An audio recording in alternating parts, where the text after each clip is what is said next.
So since we're talking about bounty hunters, let me tell you about one of the most infamous bounty hunters in the history of Mississippi, a guy who tried to take over the entire South to create a criminal empire and wound up with a mob storming Vicksburg. So Vicksburg, Mississippi turns 200 on January 29th, and it has a deep, deep history that goes all the way back to the Natchez tribe. And like many of Mississippi's towns and cities, Vicksburg was founded by a Methodist preacher, a guy named Hewitt Vick, hence the name. This particular story takes place 10 years after the founding, in 1835, and it centers around the antics of a well-known land pirate named John Morrell. Now, Morrell wasn't a particularly good thief. In fact, his father went bankrupt, bailing him out of jail so many times.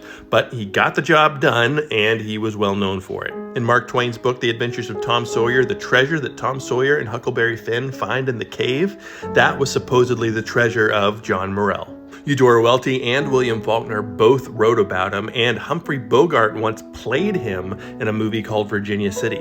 Morrell ran a gang known as the Mystic Clan, and there was very little that was beneath him. In fact, they used to rob congregations on Sundays, with Morrell posing as a preacher, and during his sermon, his men outside would rob all the horses. But where Morrell made most of his money was as a bounty hunter. He was known as a conductor on the reverse Underground Railroad. If the Underground Railroad was helping slaves escape to the north, Morrell's reverse Underground Railroad would capture them, bring them back, and sell them for a steep price. But Morrell had his eyes set on something much bigger. He wanted his criminal empire to literally take over the entire South. And so he hatched a plan to make this happen, a plan that played off the greatest fears of Mississippi landowners. Before the Civil War, after the Civil War, and even a little bit today, Mississippi leaders and the wealthy inhabitants of Mississippi were very, very aware that black Mississippians outnumbered them by quite a bit.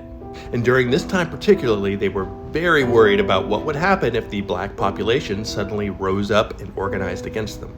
Morrell chose that fear to hatch his plan. He began spreading rumors all across the South of a planned revolt that was supposed to take place on Christmas Day of 1835. Morrell hoped that this would cause enough chaos that during all of the bloodshed and violence, he and his crew would be able to step in and literally take over the entire South with a criminal empire that stretched all the way from Mississippi down to New Orleans. And to make this happen, they posed as abolitionists from the North, saying they were just there to help and planting suggestions on plantations all across Mississippi.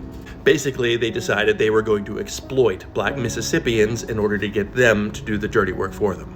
Well, as word spread, population centers across the South began erupting in panic. Nashville and Memphis both had uprisings tied to what was called the Merle Excitement.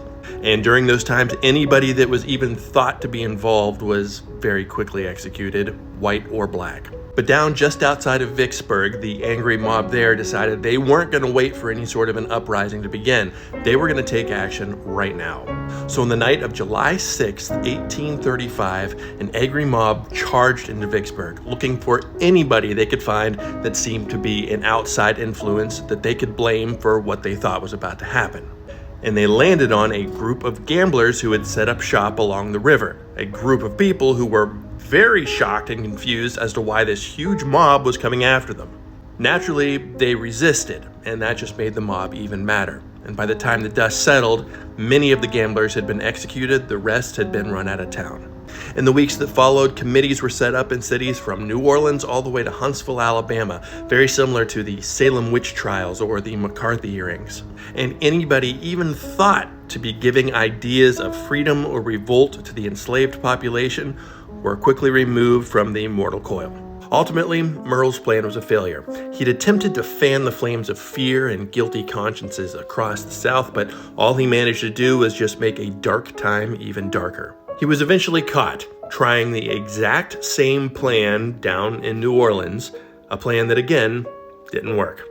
In fact, the reason he was captured is an act of poetic justice. As he tried to trick a young slave into helping out his criminal empire, the young slave named Tom Brannan saw right through the plan and outsmarted the bandit, leading to his arrest. But the impact of the Merle excitement never fully went away. In fact, many could argue that we still feel its effects today, etched into the DNA of our state's constitution by leaders who were terrified of their eventual day of reckoning.